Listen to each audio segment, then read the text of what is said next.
ಗಿಲ್ಲಿ ಮತ್ತೆ ಕಾವ್ಯ ಜೋಡಿಯನ್ನ ಹಲವರು ತುಂಬಾನೇ ಇಷ್ಟ ಪಡ್ತಾ ಇದ್ದಾರೆ. ಮತ್ತೆ ಈ ಒಂದು ಜೋಡಿ ಒಂದಾಗ್ಬೇಕು ಅಂತ ಕೂಡ ಬಹಳಷ್ಟು ಬಯಸ್ತಾರೆ. ಗಿಲ್ಲಿ ಕಾವ್ಯ ಕ್ರೇಜ್ ಉತ್ತರ ಕರ್ನಾಟಕ ಭಾಗದಲ್ಲಿ ನಿನ್ನೆ ನಡೆದಂತ ಕಾರ್ಯಕ್ರಮ ನೆಕ್ಸ್ಟ್ ಲೆವೆಲ್ ಇತ್ತು. ಎಲ್ಲರೂ ಅಣ್ಣ ಅತ್ತಿಗೆ ಅಂತಾನೆ ಕರೆಯೋಕೆ ಶುರು ಮಾಡಿದ್ದಾರೆ. ಹಲವರು ಇವರನ್ನ ಮಾತನಾಡಿಸಿ ಫೋಟೋವನ್ನ ತೆಗೆಸ್ಕೊಂಡಿದ್ದಾರೆ. ಇನ್ನ ಕೆಲವರಿಗೆ ತೆಗೆಸ್ಕೊಳ್ಳೋಕೆ ಸಾಧ್ಯ ಆಗ್ಲಿಲ್ಲ ಅಂತ ಬೇಸರ ಪಡ್ಕೊಂಡಿದ್ದಾರೆ. ವೇದಿಕೆ ಮೇಲೂ ಕೂಡ ಅಷ್ಟೇ ಒಂದು ಪ್ರೀತಿಯಲ್ಲಿ ನಡೆಸ್ಕೊಳ್ತಾರೆ. ಗಿಲ್ಲಿ ಅವರು ತುಂಬಾನೇ ಕೇರ್ ಮಾಡ್ತಾರೆ ಕಾವ್ಯ ಅವರನ್ನ.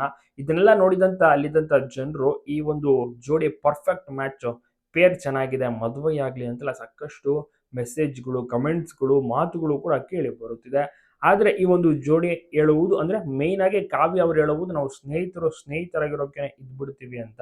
ಆದ್ರೆ ಗಿಲ್ಲಿಗೆ ಸ್ವಲ್ಪ ಒಂದು ರೀತಿಯಲ್ಲಿ ಆಸೆಯೂ ಸಹ ಇದೆ, ಮದುವೆ ಆಗೋಕೆ ಆತನಿಗೂ ಕೂಡ ರೆಡಿ ಉಂಟು. ಬಟ್ ಕಾವ್ಯ ಅವರು ಗ್ರೀನ್ ಸಿಗ್ನಲ್ ಕೊಡಬೇಕು. ಸೊ ನಿಮ್ಗೇನ್ ಅನ್ಸುತ್ತೆ, ಈ ಒಂದು ಜೋಡಿ ಒಂದಾದ್ರೆ ಚೆನ್ನಾಗಿರತ್ತಾ? ಬಿಗ್ ಬಾಸ್ ನಲ್ಲಿ ಮೋಡಿ ಮಾಡ್ತಾರೆ, ಆಚೆ ಕಡೆ ಬಂದ್ಮೇಲೆ ಈ ಒಂದು ಜೋಡಿ ಯಾವಾಗೆಲ್ಲ ಕಾಣಿಸ್ಕೊತಾರೆ ಅವಾಗ ಬಹಳಷ್ಟು ವೈರಲ್ ಆಗ್ತಾರೆ. ಜೋಡಿನ ನೋಡಕ್ಕೆ ಚೆನ್ನಾಗಿರುತ್ತೆ, ಕ್ಯೂಟ್ ಪೇರ್, ಒಟ್ಟಿಗೆ ಡ್ಯಾನ್ಸ್ ಸಹ ಮಾಡಿದ್ದಾರೆ.